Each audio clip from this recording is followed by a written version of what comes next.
Good morning, Sri Lanka. You're back with me, Amaya, on the show. Now, before the break, we were speaspeaking to Shyamala and Shyala Javardhana, who are here with us to speak about a very traditional form of textile that can be used for a lot of contemporary designs, right?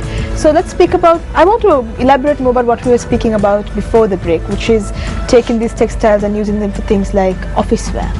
Now, what kind of designs can someone go for when it comes to office wear? See, a design doesn't necessarily have to be complicated. It also depends on the person who's wearing it and their body type and their shape and so on, which is why we as designers do things that are custom fit to suit the person who's going to be wearing it. So even if it's a simple skirt, I mean lots of the things that I've done so far are very simple shapes. They're not complicated designs, but the beauty about it is the colors and the weave and the fabric in itself. So far I've focused on really focusing on the beauty and the personality of the fabric, and so I haven't been clouding the fabric with design features. I see. But you know, it really depends on the fabric that you want. It depends on the person who's wearing it. So. And let's speak about what you're wearing right now. So this is handloom as well, and this is one of your designs. So you enjoy wearing a lot of your designs, I'm sure? Well, yeah. I mean, you know, I do believe that if I'm wearing anything designer, it should be mine. So of course, why not? Yeah. And if we speak about your sari as well, Shyamala, now there's a lovely combination of colors going on here, and is it of your favorite as well to go around wearing some of your designs? Yes, it has been for a long time. I've always wanted to wear things that I make, and I've been very proud of it. And I think I started when I started cutting my mother's saris when I was really small, and I used to learn to sew by chopping her saris off.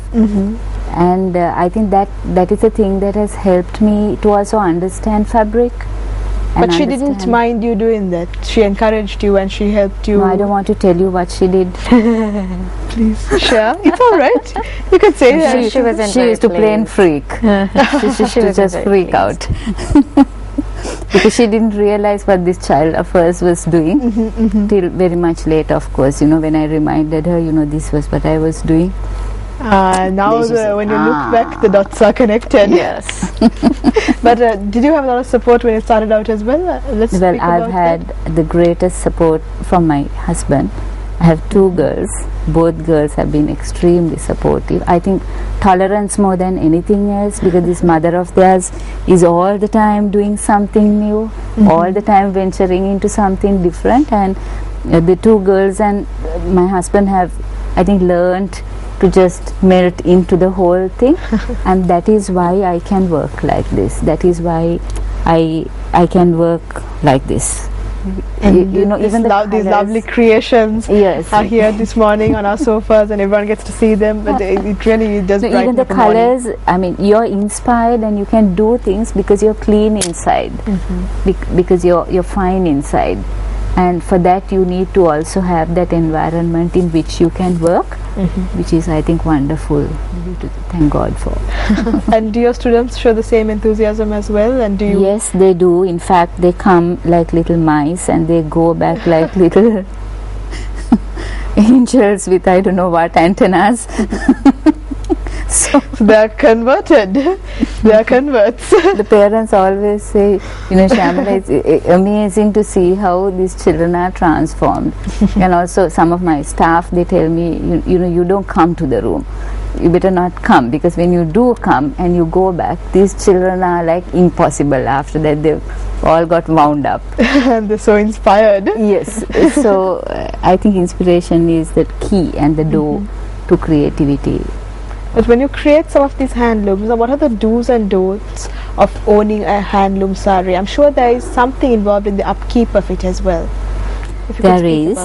There is. You have to remember that if it's a complete cotton sari, there's a particular way in which you need to starch it.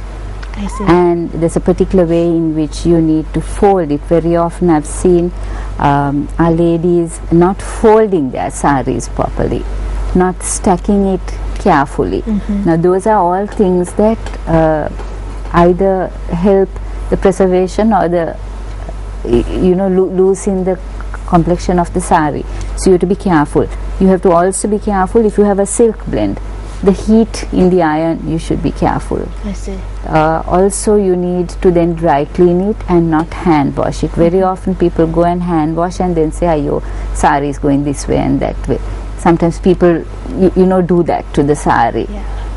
So those are The things Sri Lankan method of drying off. you do that, shake then you do vigorously.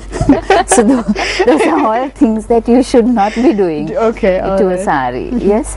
And if you just dry clean it once and you starch it once or twice for the year, you're fine. Then others you can just iron and just hang it somewhere, and All it takes is a little bit of tender loving care. Isn't it? anything for that matter is like that. Loving care is important. There we go. A little tidbit that's great for your morning as well. A little tender loving care will fix a lot of things. But if you speak about styles for draping the sari now, is it always great to have it over your arm, or can you play around with the draping, Shala? But I think you can definitely play around with the draping for more than just wearing a sari. You could drape yourself a draped dress, right? It's the way you look at it, and it's the way you use the fabric. Also, in terms of drapes, if we're talking about our handlooms, because the different sections of the sari have a different weave and a different pattern, and the application of color differs from every yard, I think, 1 yard to 1 yard. So how you drape it would also depend on that.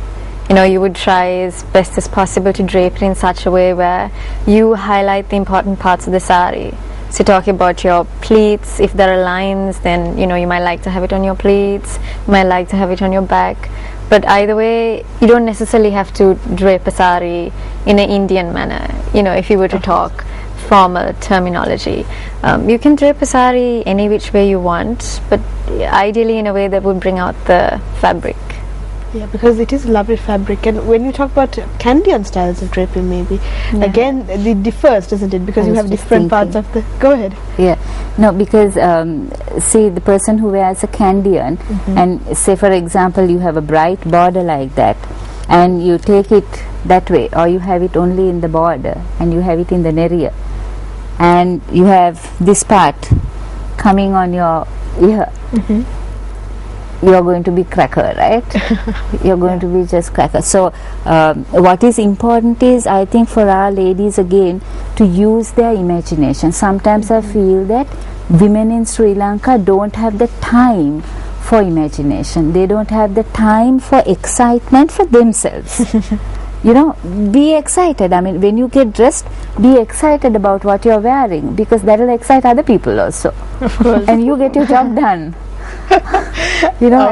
And you get your job done. You get your job you done. can really be a diva in a sari, right? Absolutely. Yes, because see, what you don't understand is that you're a woman and you walk into a place, everybody is so stunned, they'll do what you want. There we go, ladies. This is how you have to get what you want done. Wear a stunning handloom sari and walk into a room, you will be fine. It's how you work it. Right. But when you talk about practicalities, does the color run, or are there things that... Actually no, because I'll tell you a funny thing that happened to me. I wore this same sari. I wore it for a dinner, and I just turned around like that, and the entire black coffee fell on me.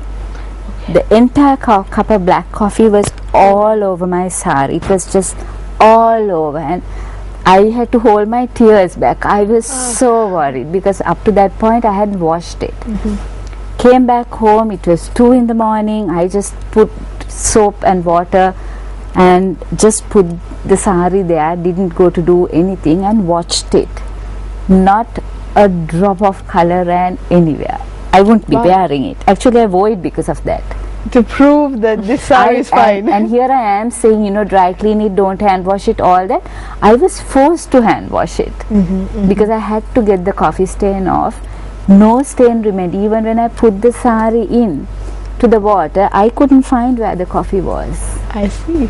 So there you go. All your handloom worries are non-existent. No, I think it's to do with the combination of the yarn, because I have used cotton on one side and silk on the other. I have to interrupt you there, Shamala. I'm sorry, we have to go for a very short break, but we'll be right back with some of the designs or some of the saris that you've designed. So you want to stick around for that. Stay with us here on Good Morning Sri Lanka.